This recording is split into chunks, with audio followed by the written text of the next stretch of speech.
Hey, I'm driving, so I can't look and drive at the same time. But I wanted to take this time to give you a little bit of information about my journey dealing with my mom and Alzheimer's as a young woman, as a young wife, as a young mother.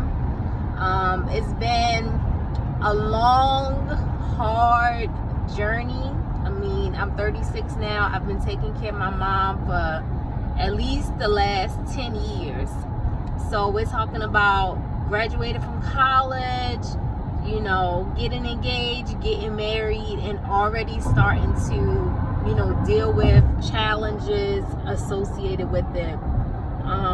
It's not something that's talked about, how it's handled in, young families, how it's handled in young Black families especially. There's not a lot of support, there's not a lot of information, there's not a lot of help. And so pretty much I just want to use this series to tell you, what I've learned, because I've learned it hard, and I've learned it, with a lot of tears and a lot of sadness and a lot of worrying and anxiety and even panic. I've been through the whole spectrum, and I finally feel like I am at a place of peace. I'm at peace with it.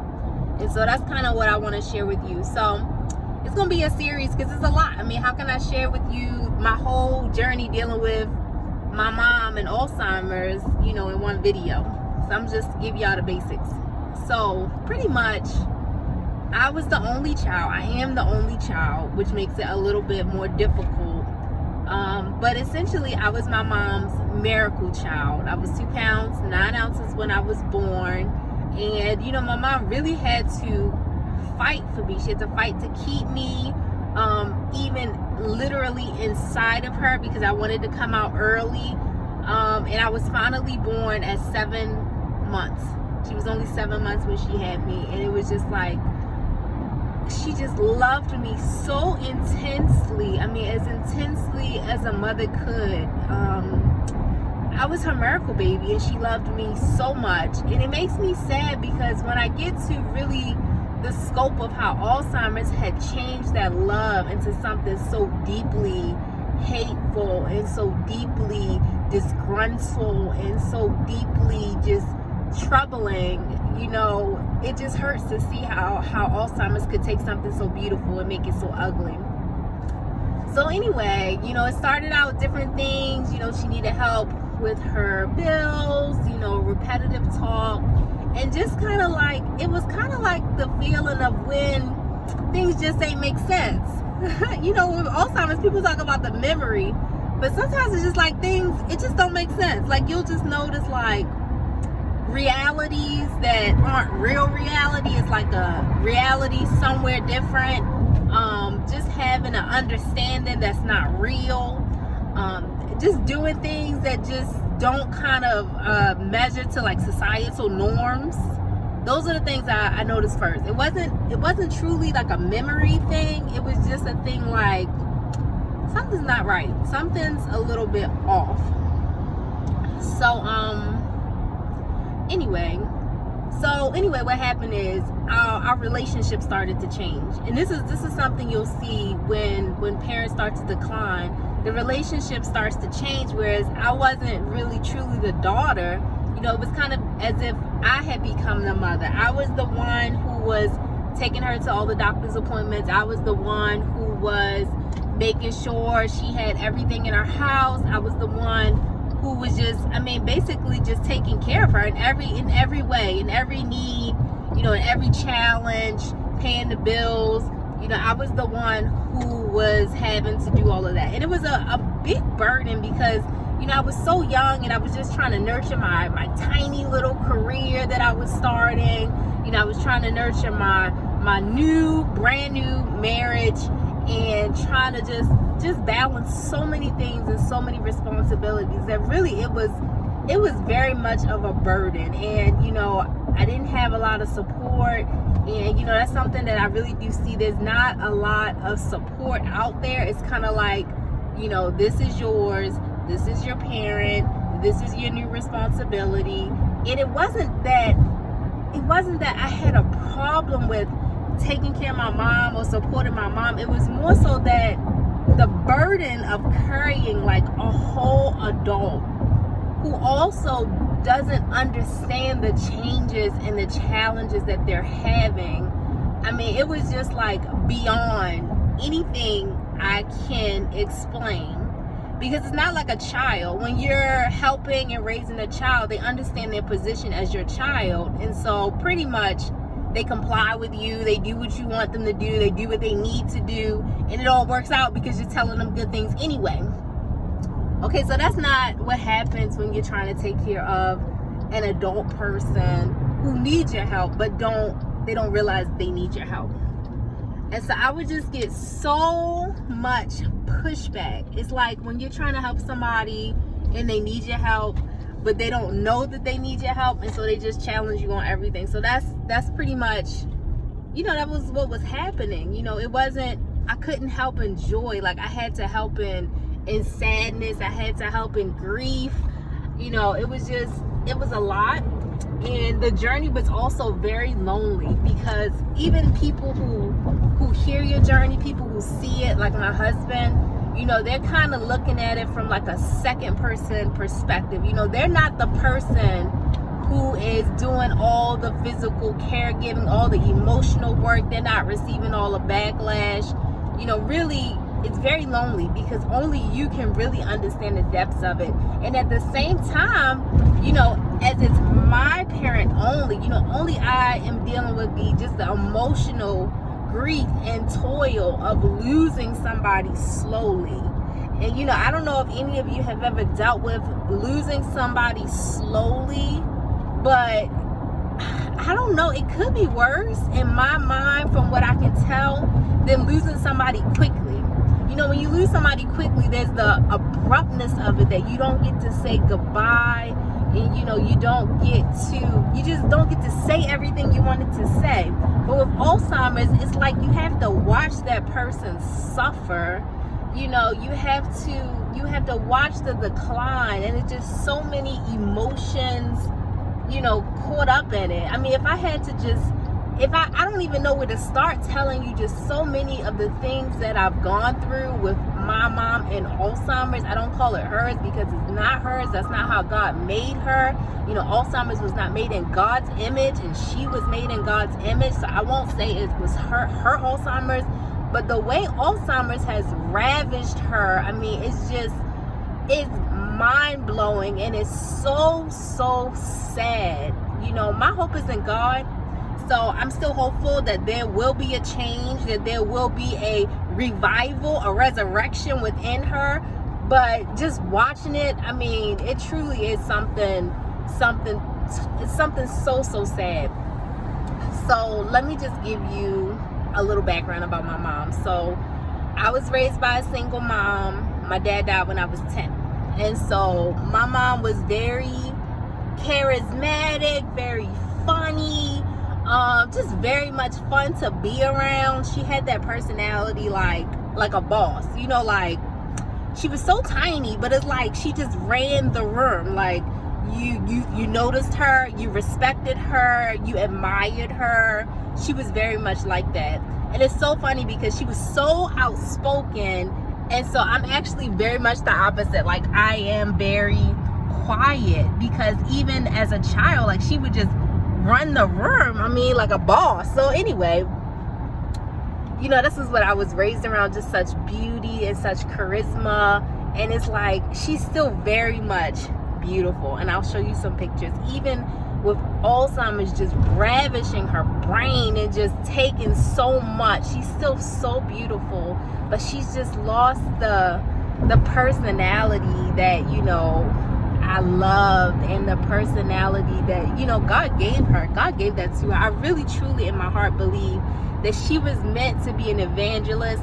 She could talk to anybody about anything, and be so engaging. I remember, like, we would go to the market, and she would just be talking to people, and they would like respond to her. You would think, like, in my mind, I'm thinking these people are thinking, why is she talking to them? But they would just they would respond and they would just love it. And she would invite people to church. She would tell people about Jesus. At a certain point, she was very, very much on fire, and it really did spread to everyone that she knew. But it's like Alzheimer's has just stolen so much of that. So anyway, I want to tell you like the actual story of like how things played out, because it was crazy. I mean, just so much craziness. I don't even know where to start. So anyway, we did this thing, where she was living in her own house and, taking care of herself to the best of her ability. She was very clean, so the house tended to be clean and things tended to be okay. But, every day would be like more and more things that I was taking on, more and more things that I was trying to help her with. So this is where things like really, really started to change. She started having like a lot of delusions that I was just doing everything wrong, because Alzheimer's, there's a lot of confusion in the brain. Like when things don't make sense to you and you didn't do it and you don't remember things, it's like somebody else is playing with me, like somebody's playing with my mind. I'm sure y'all have had those moments where you just like, look, somebody's playing with my mind, because this just does not make sense. So anyway, it got to the point where if she couldn't find something, it was because I had stole it. If she had spent money and she didn't remember, it was because I had stole it. If she couldn't find the ketchup in the fridge, it was because I had stole it. If she couldn't find her keys, it was because I had stole it. Just anything that was wrong, it was because I was trying to hurt her, because I was just a horrible person. I was stealing from her. I was drugging her. I was poisoning her. I was taking her food. I was breaking her heat. I had stole her TV. I mean, just like the wildest things. And the saddest part is that at the same time, while being like honestly and deeply accused of so many things, I was quite literally laying down my life to help her, like driving myself ragged to help and to be there and to love on her and to provide for her. And it was almost as if I had made myself her God, basically. I felt like if I didn't do it, it wouldn't get done. I felt like if I didn't sacrifice, it wouldn't happen. And I put everything on me. I made myself responsible for every single thing in her life, even her happiness, even down to can she find a right channel on TV to watch that she likes. Like every single thing, I thought, if I'm not doing it, then it's not going to happen. And I left truly no place for God in that situation. And so now when I look back over it in retrospect, I know that even though I was doing it, from my heart and really deep down from the wells, of my love for her, that I wasn't doing it right, and that, I wasn't leaving a place for God. I wasn't leaving a place for God to step in. I wasn't leaving a place for him to intervene. It was as if I had took off my daughter hat and put on my God hat and said, I'm going to be the God of your life. Anything you need, I'm gonna do it. I'm gonna fulfill that for you. I'll make it happen. It doesn't matter what it costs. I'll make it happen. You have cancer, I'll get it fixed. I'll fix it. I'll find a way to fix it. Like any situation that was wrong, I had put it on myself to handle it. And that wasn't my job. And it wasn't really even a job that God built me for. And that's one thing we also have to think. Like, we try to take on like all this stuff, but it's kind of like, what has God built you for? You weren't built to be somebody's God, no matter how hard you try. And you'll just honestly run yourself ragged trying. So anyway, this happened. This went on for, let's just say 8 years. 8 years I did this. Every day, I would be taking care of my kids, trying to take care of my full-time job, my husband, and still, running back and forth to my mom's house, when I'm not at her house, knowing she's a little bit off by now. So now I'm like constantly trying to check on her, call her. If she didn't call, I would like completely freak out, be running over there at midnight, like, oh, you didn't answer the phone. Are you okay? I mean, and it seems irrational, but she wasn't okay. So it was rational, but was it right? I don't know if it was right, because I sacrificed so much trying to be her God that it was like I was losing what God needed from me in that season. You know, God had gave me responsibilities, you know, within my own family, and I was so unable to take care of it because I was trying to take care of something that maybe I shouldn't have, at least to the extent that I was. So anyway, this leads me down a really, really, really hard journey. So now that I'm in my early 30s, my blood pressure is like outrageous. I'm deeply depressed. I'm anxious. You know, I can't get it together. I'm overwhelmed. I'm overwhelmed, not just in my mind. I'm overwhelmed because my life is just like so overwhelming. It's so much going on in my life. You know, I'm trying to take care of my kids. You know, at many points, I had 4 kids. I was pregnant over and over again. You know, I was working. I was trying to be my mother's everything in every way. And one day, it was just too much. It was too much. And I had my one and only panic attack. Now, panic attacks are a weird thing, because what it essentially feels like is a loss of control. Not like self-control like in my mind. It just felt like everything was spiraling out of control. Like, I can say a literal spiral, but it just felt like things were just like just all over the place. So anyway, it was one day, and my mom, I can't even remember what was wrong with her, but I know I had to take her to the doctors, and I know she was very much defiant. And then I know we got to the doctors, and she was very much defiant. She wouldn't listen to the doctors. She wouldn't listen to me. It was just like a big old hot mess. And then there was a lot of anger and hostility towards me, as I had mentioned.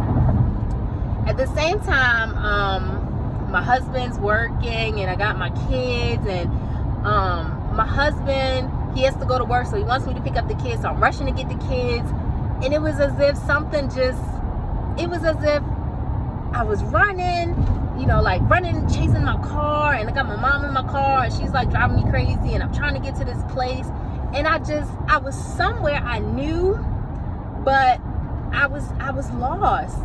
I was both physically lost. I kept making like wrong turns, and I just felt lost and overwhelmed, like even in myself. Like I felt like I couldn't do it anymore. I couldn't do any of it anymore. Like even to drive the car to where my husband wanted me to be, I couldn't even do that. Like I couldn't.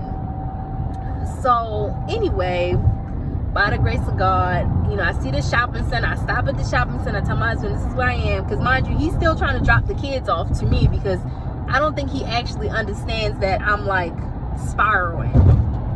So we get to this location. So now I have my mom and I have my kids, right? I have my little kids. They're very young now at this point. Maybe like 5 and 3. And I'm pregnant. I got my 2 small kids. I got my mom. So I'm in the shopping center where I've just met my husband. And, you know, he's trying to go to work because he doesn't realize what's going on here. And I couldn't do it. I couldn't do any of it. The kids got in the car and they're loud and crying, and my mom's still flipping out, and I couldn't do it. And like, I felt panic. Like I felt so much panic. Like I just couldn't do it anymore. So I got out the car, and now it's raining. So I'm in a giant parking lot, and it's raining. And I get out the car, and I just lay on the ground in the parking lot. And it's raining on me. So now I'm laying on the ground in the parking lot. It's raining, and I got my kids and my mom, and I just couldn't get up, y'all. I could not get up. It was like, it was partially couldn't, but it's like I had no desire to do any of that. I had like, I didn't care about the outcome. Like, and that's the scary part. If you've ever been in a situation where you don't care about the outcome. I didn't care. So I just laid there in the parking lot on the ground in the rain. I did call my dad to come and to get my children, because I realized like there was something very much wrong. But I just laid there. And so eventually they called the ambulance, and the ambulance came and they took me to the hospital, and pretty much they told me I was fine and that I could go home, and that was all fine. But it was like that was a turning point. It was a turning point for me to say, okay, I can't do this anymore. Like, this is not my job. It can't be my job. And it's like we have this responsibility where, you know, we put it on ourselves. And, you know, taking care of your parents it's a noble thing. You know, honoring your parents is a noble thing, you know, and I want God to be pleased with me. But at the same time, and even trying to make God pleased, and I'm trying to find an angle where the sun is heading it. But even in trying to make God pleased with me, I have to realize my position. You know, I had to realize what it is that God made me to be, who he made me to be, and what he did not make me to be. And what he did not make me to be is somebody else's God. You know, he didn't set me up to do and to be every single thing. And I was just trying to carry all of that. And so I think one of the things I want to really get across here is that even when you're trying to serve others, you really need to seek God on what it is that he's assigned to you and what it is that he has not assigned to you. Because God isn't building you to be burdened by everything in life. You know what I mean? Like, that's not what he's called you to. You know, that's not your position. That's his position. And you know how we're so small, you know, we're so minuscule, but yet we think we can take on God's task and God's responsibilities even when he hasn't assigned them to us. So, okay. So I think that's enough. I'll give y'all a little more later. It's a lot to go through. So anyway, starting a series. I hope this helps somebody who's dealing with a sick loved one to understand. Like I said, it's the sun, y'all. I'm trying to block y'all from the sun. But anyway, I hope you can understand, you know, God may have given you tasks, but you really need to seek him to know what has he given you and what has he not, because it's not in the personality of our God for us to carry everything. Like, that's not what's in his mind for us. That's not what's in his heart for us. You know, he says to cast our burdens onto him. And so sometimes out of even the love of our hearts, the love we have for people, we just continue to take on things, but that's not really what God has called us to do. You know, God says to cast our burdens onto him. So, you know, really I needed to seek God, and I wasn't seeking God. I was just acting like, okay, what is it? Let me do this. And I was just pretty much driving myself crazy, literally. Like, I was just losing it. But, you know, now I really feel like God has given me a firm foundation on boundaries, and knowing what is mine to take on and what is not mine to take on, and also teaching me to seek him in every moment of, Lord, what do I do with this? Like, this is some craziness. It's always some craziness. Like, something pops up all the time. So, Lord, what do I do with this? How do I handle this so that I'm not handling things just out of my personality all the time? You know, because my personality is very much like, get it done. Like, I don't like to be late. I don't like to do things incorrectly. I like to be precise. You know, I like to be efficient. And that's kind of like how my personality is. And I was just always responding out of my personality of just wanting to just get things done. Like, all right, let's just do it. Whatever it has to be, let's just do it. But that's not how God works. You know what I mean? Like it's not always gonna be like what's quick and what's efficient. It's gonna be like what's right. You know what I mean? Like what's the right way to do it? You know, what's the way that'll work out best for us, for both of us, for her, for me, for the family, and also what's in God's plan. So anyway, y'all. All right.